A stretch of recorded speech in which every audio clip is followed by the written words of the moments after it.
Hola a todos, aquí les comparto un spoiler del capítulo número 3 de Blank the Series 1 de 4, moretones en sus piernas basados en el libro. Capítulo 3, exnovio, ¿por qué tocaste mal una parte de la música? Recibí un golpe. ¿Por qué pudiste obtener una calificación completa? Recibí otro golpe. ¿Por qué? ¿Por qué? ¿Por qué? ¡Ah! Me desperté abruptamente. Mi cuerpo temblaba mientras saltaba de la cama de repente. La luz del sol que brillaba a través de las ventanas hizo que mis ojos se entrecerraran. Aún después de todos estos años, podía recordar el dolor y el sonido del bastón de mi abuela golpeándome, como si estuviera grabado en mi corazón y mi cuerpo. Hace tiempo que no tenía esa pesadilla. Entonces, ¿por qué la tenía ahora? Todavía recordaba los moretones en las piernas de Noé y el dolor que intentaba ocultar con su personalidad alegre. La vista de esas heridas me devolvió a los momentos desagradables de mi pasado, pero esa historia había creado mi yo del presente, a la que no le importaba nada en el mundo.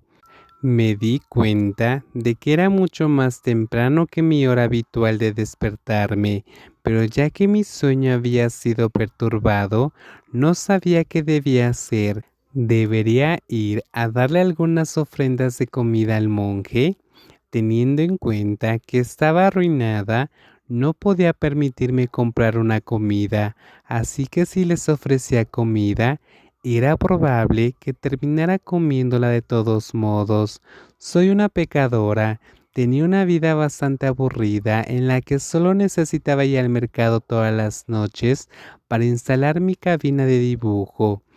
Como resultado, intentaba enseñarle a mi reloj biológico a que despertara más tarde a las 3 p.m. en lugar de las 9 p.m., pero ya que estaba despierta, había algo que debía hacer. Mi estómago estaba rugiendo debido a mi hambre.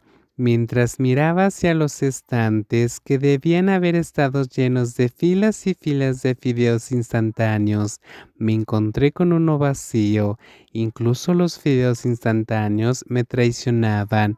Pareciera que necesitaba abrir mi billetera de nuevo. Tomé un momento para refrescarme antes de salir de mi habitación y buscar algo para llenar mi estómago hambriento. Sin embargo, una figura familiar me detuvo. Chet Kunwing. Saludo al hombre que una vez iba a ser mi esposo. Una mirada de complicidad y eso hizo que se sintiera avergonzado por su comportamiento.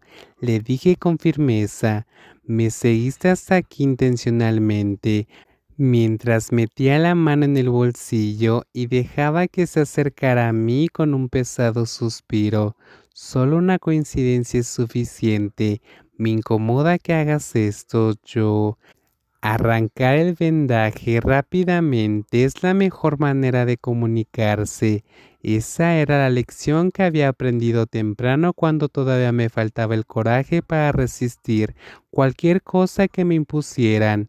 Fui firme con mis palabras y mantuve mis emociones alejadas de mi rostro, ya que se habían convertido en mi segunda naturaleza. No importaba cómo me sintiera por dentro. Siempre podía mantener una sonrisa, así que nadie podía saber lo que pasaba por mi cabeza. Debería ser claro para ti. Adiós, te extraño. Mis piernas se detuvieron y mis ojos se cerraron. Parecía que se negaba a rendirse.